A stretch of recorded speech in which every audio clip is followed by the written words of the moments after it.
Hello friends, welcome to your channel that is SWG study with Gurukul. और आज का topic जो हम डिस्कस करेंगे पढ़ेंगे that is the CBT, cognitive behaviour therapy.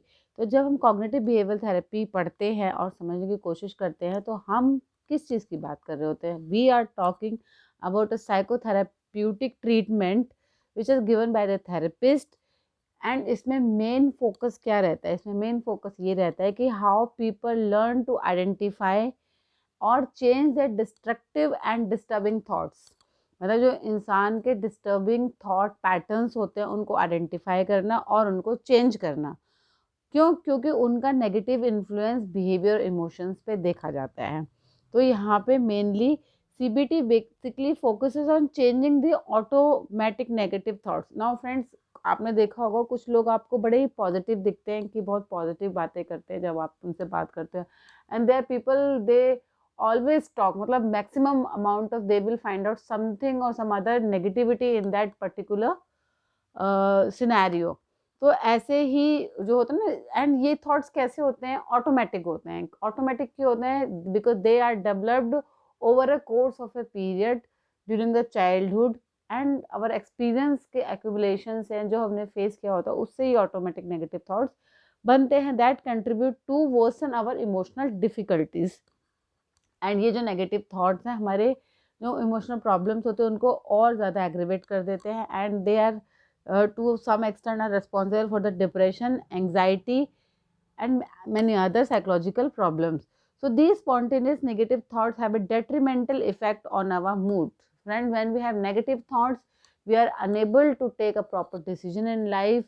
We usually fight with our relatives, and when we are positive, then at that time the whole world seems so beautiful to us. So it's just about our perception, how we look look at the world. हमारा देखने का नज़रिया क्या है, हमारा perception क्या है। और CBT इसी पे काम करती है। CBT में क्या किया जाता है कि थॉट्स को आइडेंटिफाई किया जाता है जो प्रॉब्लम क्रिएट कर रहे हैं, उनको फिर चैलेंज किया जाता है एंड रिप्लेस किया जाता है with more objective and realistic thought उनकी पर्टिकुलर लाइफ सिनेरियो के according. Now there are various types of cognitive behavioural therapy and इन सारी थेरेपीज का एक ही फोकस है। जैसे कि मैं बता रही थी, इनका फोकस क्या है? To identify and change the inaccurate and distorted और disturbed thinking patterns, emotional responses and behaviour. तो बेसिकली यहाँ पे थिंकिंग पैटर्न को आइडेंटिफाई करके उनको चेंज करने की कोशिश की जाती है, इमोशंस उनके रिस्पॉन्सेस को चेंज करने की कोशिश की जाती है एंड बिहेवियर को। तो उसमें से एक टाइप ऑफ CBT है that is the dialectical behavioural therapy, जिसको कि DBT भी बोलते हैं। तो इसमें क्या करते हैं? वही करते हैं कि they addresses the thoughts and behaviour while incorporating the strategies such as emotional regulation and mindfulness। अब यहाँ पे इमोशनल रेगुलेशन और माइंडफुलनेस का क्या मतलब है कि यहाँ पे इमोशंस, बिहेवियर और थिंकिंग पैटर्न्स को चेंज करने की कोशिश करते हैं by mindfulness and emotional regulation. मतलब अपने इमोशंस पे काबू पाना सीखते हैं। एंड माइंडफुलनेस मतलब we are aware of our thoughts. हमारे चेतन शक्ति जो है ना, कभी कभी हम खुद ही अपने थॉट से क्लैरिफाई नहीं होते कि हम लाइफ से क्या चाहते हैं, हमारी लाइफ में ऐसा क्यों हो रहा है। सो माइंडफुलनेस कैसे आती है? इसके भी बहुत तरीके हैं। People do meditation, people do chanting, people do many other things.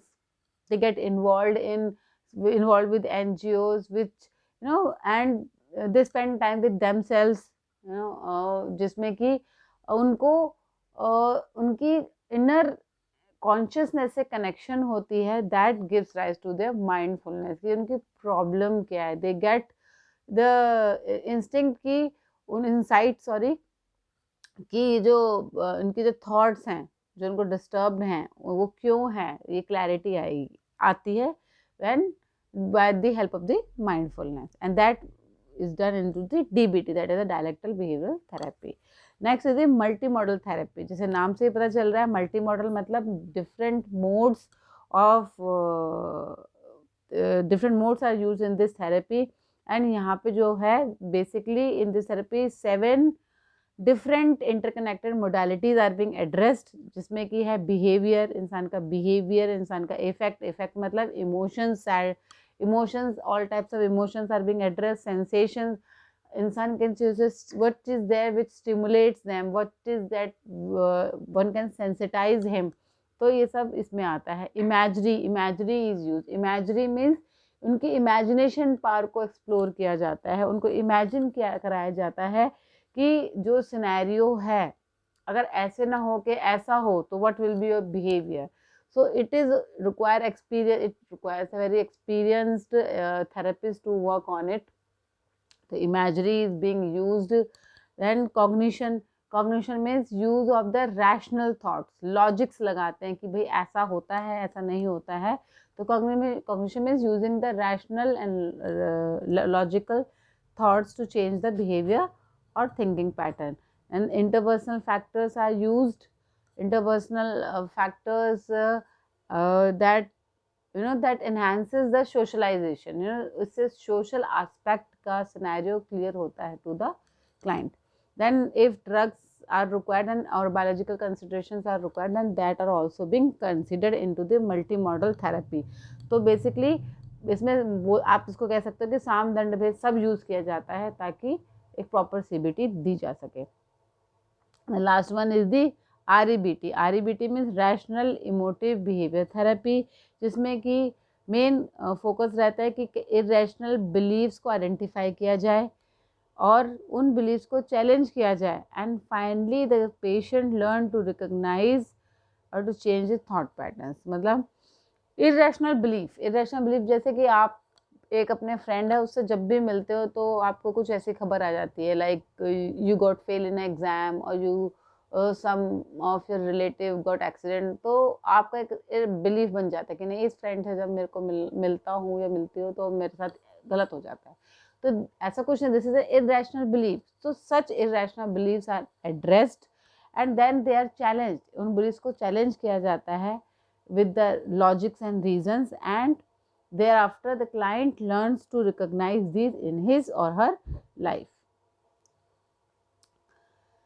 Now CBT techniques जैसे कि हम बता रहे थे कि इसमें मेन इज द कि जो नेगेटिव थॉट पैटर्न्स हैं या जो पैटर्न हमें डिस्टर्ब करते हैं वो आइडेंटिफाई करने की कोशिश की जाती है. बट CBT इतना ही नहीं है, it is more vast than it. इसमें और भी टेक्निक्स यूज़ की जाती है जैसे कि जर्नलिंग हो गई. Journaling is basically diary entry.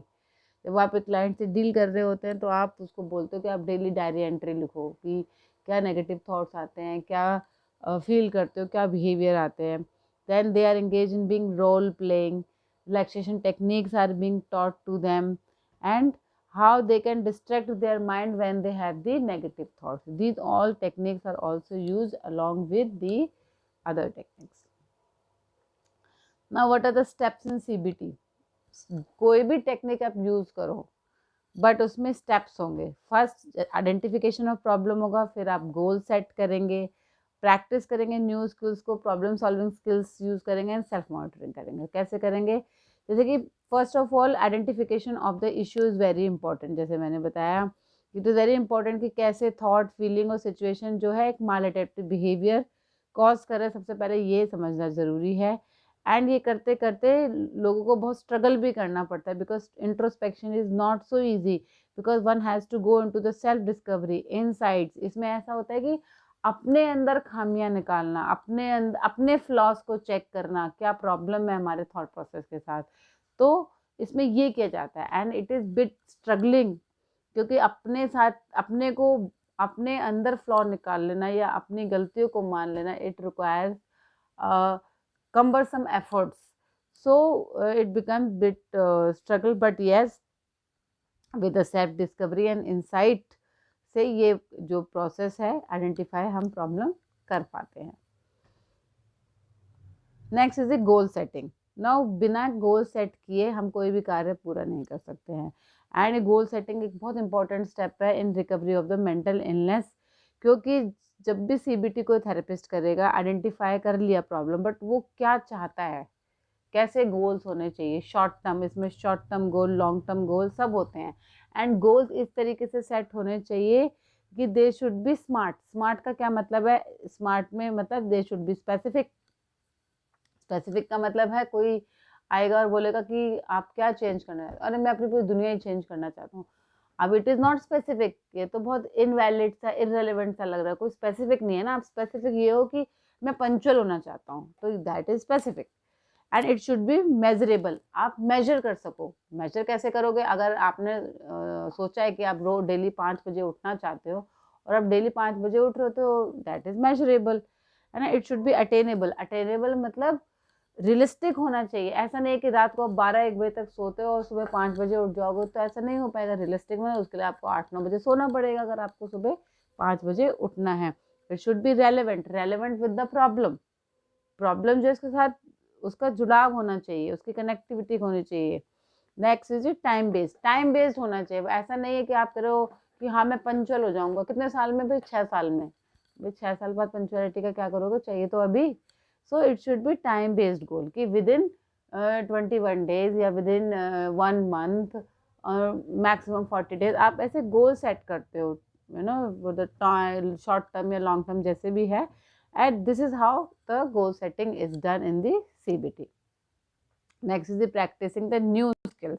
Now हम यहाँ पे चाहते हैं कि हमारी जो पुरानी या नेगेटिविटी है वो जाए, तो उसके लिए हमें कुछ नया सीखना पड़ेगा, so that we can use it in the real world situations and हम अपनी लाइफ बेटर कर सके। तो जैसे फॉर एग्जांपल सब्सटेंस अब्यूज है, तो जब वो डी एडिक्शन सेंटर से जाते हैं तो तब तो उनका ना एडिक्शन हट चुका होता है, बट उनको ये सब प्रैक्टिस करना होता है कि वो फिर दोबारा से उस ग्रुप में ना चले जाए, दोबारा से उनको रिलैप्स ना हो जाए, ट्रिगर ना हो जाए। तो क्या होता है, they form the alcohol anonymous group, मतलब उन लोगों का ग्रुप बन जाता है जिन्होंने जो स्ट्रगल कर रहे हैं, अपनी अल्कोहल छोड़ चुके हैं या छोड़ने के प्रोसेस में हैं, ताकि वो अपनी प्रॉब्लम एक दूसरे से डिस्कस करते रहे और उनको कंटिन्यूसली याद रहे, रिहर्स रहे कि उनको क्या क्या सिचुएशंस अवॉइड करनी है, सोशल सिचुएशंस अवॉइड करनी है। तो this is an example of how new skills can be practised. That is the problem solving skills. यहाँ पे बहुत इंपॉर्टेंट हो जाता है कि इंसान जो अपनी प्रॉब्लम स्किल्स को यूज़ करे। एंड हेयर जब एक बार प्रॉब्लम्स आइडेंटिफाई हो जाती है तो उनकी प्रॉब्लम सोल्यूशन बहुत ज़रूरी है, ताकि जो लाइफ के स्ट्रेसर्स हैं वो कम हो जाए। अब लाइफ के स्ट्रेस कोई भी कैसे भी हो सकते हैं, बहुत बड़े आपके और मेरे स्ट्रेस देने के जो कारण है वो अलग अलग हो सकते हैं। हो सकता है मेरे को छोटा सा मैंने कॉकरोच देख लिया तो वो भी मेरे लिए स्ट्रेस का कारण है, और हो सकता है आपने एक बड़ा सा लायन देख लिया तो भी आपके लिए स्ट्रेस का कारण नहीं है। तो जो स्ट्रेस सहने की क्षमता है, वो थ्रेशोल्ड है, सबका अलग अलग है। एंड कौन किससे कितना डिस्टर्ब हो जाता है, that also very different individually. So इनका जो इम्पैक्ट है, नेगेटिव इम्पैक्ट साइकोलॉजिकली और फिजिकली दोनों पड़ता है, एंड इंडिविजुअल के लेवल के हिसाब से होता है। तो basically it involves the 5 steps. इसमें 5 स्टेप्स होते हैं। पहला कि आइडेंटिफिकेशन ऑफ प्रॉब्लम, उसके बाद आप एक लिस्ट बनाते हैं पॉसिबल सोल्यूशन कि अच्छा ये प्रॉब्लम्स हो सकती हैं। लिस्ट बना ली, उसके बाद आप हर प्रॉब्लम की स्ट्रेंथ और वीकनेस को देखोगे, जो भी सोल्यूशन आपने निकाले हैं कि इसके स्ट्रेंथ, प्रोज एंड कॉन्स देखोगे, ठीक है। फिर आप एक सोल्यूशन ढूंढोगे जो आपको ठीक लगता है, जिसमें प्रोज ज़्यादा है, कॉन्स बहुत कम है या है ही नहीं, वो सोल्यूशन ढूंढोगे और फिर उसको इम्प्लीमेंट करते हो। सो ये स्टेप्स होते हैं प्रॉब्लम सॉल्विंग स्किल्स के। Next is self monitoring. Now यहाँ पे जैसे कि हमने बोला कि self is very much is the centre part of the CBT। तो सेल्फ मॉनिटरिंग करना बहुत ज़रूरी है। एंड जब हम सेल्फ मॉनिटरिंग की बात करते हैं तो basically it includes the journaling, diary writing और tracking of our own behaviour, symptoms and experience over the time period and sharing it with the therapist. हम अपने बिहेवियर को, इमोशंस को, थॉट्स को ऑब्जर्व करते हैं, लिखते हैं, डायरी में लिखते हैं, जर्नलाइज करते हैं, ऑब्जर्व करते हैं और अपने थेरेपिस्ट से डिस्कस करते हैं, ताकि हमको हमारा थेरेपिस्ट हेल्प कर सके, गाइड कर सके, whether we are on the right direction और नॉट। फॉर एग्जाम्पल, अगर आप एक थेरेपिस्ट हैं and you are treating a person having an eating disorder, तो वो अपनी सेल्फ मॉनिटरिंग बताएगी, डायरी एंट्री बताएगी, कब कैसे क्या क्या वो खाती है, कितने घंटे में खाती है, रात को क्या खाती है, कैसे खाती है, meal, snack, everything she will discuss about it. उसको कब अर्ज होती है खाने की, कब नहीं होती है, when she feel lose of appetite, तो ये सब जो है वो अपने डायरी में लिखेंगे, ऑब्जर्व करेंगे और वो थेरेपिस्ट से दिखाते हैं। तो सेल्फ मॉनिटरिंग क्यों? ताकि ट्रैक रहे कि पेशेंट या हमारा जो क्लाइंट है वो ट्रैक पे है, भटक नहीं रहा है, भटक रहा है तो हमें फिर से उस ट्रैक पे लाना पड़ेगा। तो this is called the self monitoring. तो friends, how can be use and where can be use the CBT। हम CBT एडिक्शन में, एंगर इश्यूज में, एंग्जाइटी में, bipolar order, depression, eating disorder, panic disorder, personality disorder, phobias और भी बहुत सारे हैं, marriages problem, dispute, divorce, insomnia, इन सब में भी CBT का यूज़ किया जाता है। तो बेसिकली CBT में क्या मेन फोकस है कि it is there to identify your problematic thought, behaviors and emotions, and therapist helps the patient to change their problematic or disturbing or maladaptive behavior। तो friend this was about the CBT। I hope मैं आपको समझाने में सक्षम रही होंगी और ये जो टॉपिक है आपके एग्जाम के लिए बहुत वैल्यूबल रहेगा। अगर आपको मेरी वीडियोस अच्छी लगती हैं तो शेयर एंड सब्सक्राइब करिए। अगर आप चाहते हैं आपको नोटिफिकेशन मिलती रहे तो बेल आइकन दबाना ना भूलिएगा। फीडबैक देने के लिए आप कमेंट कर सकते हैं, एंड अगर आप चाहते हैं किसी पर्टिकुलर टॉपिक पे वीडियो तो please let me know, I will love to make video on that. मिलते हैं नेक्स्ट वीडियो में, तब तक के लिए बाय बाय।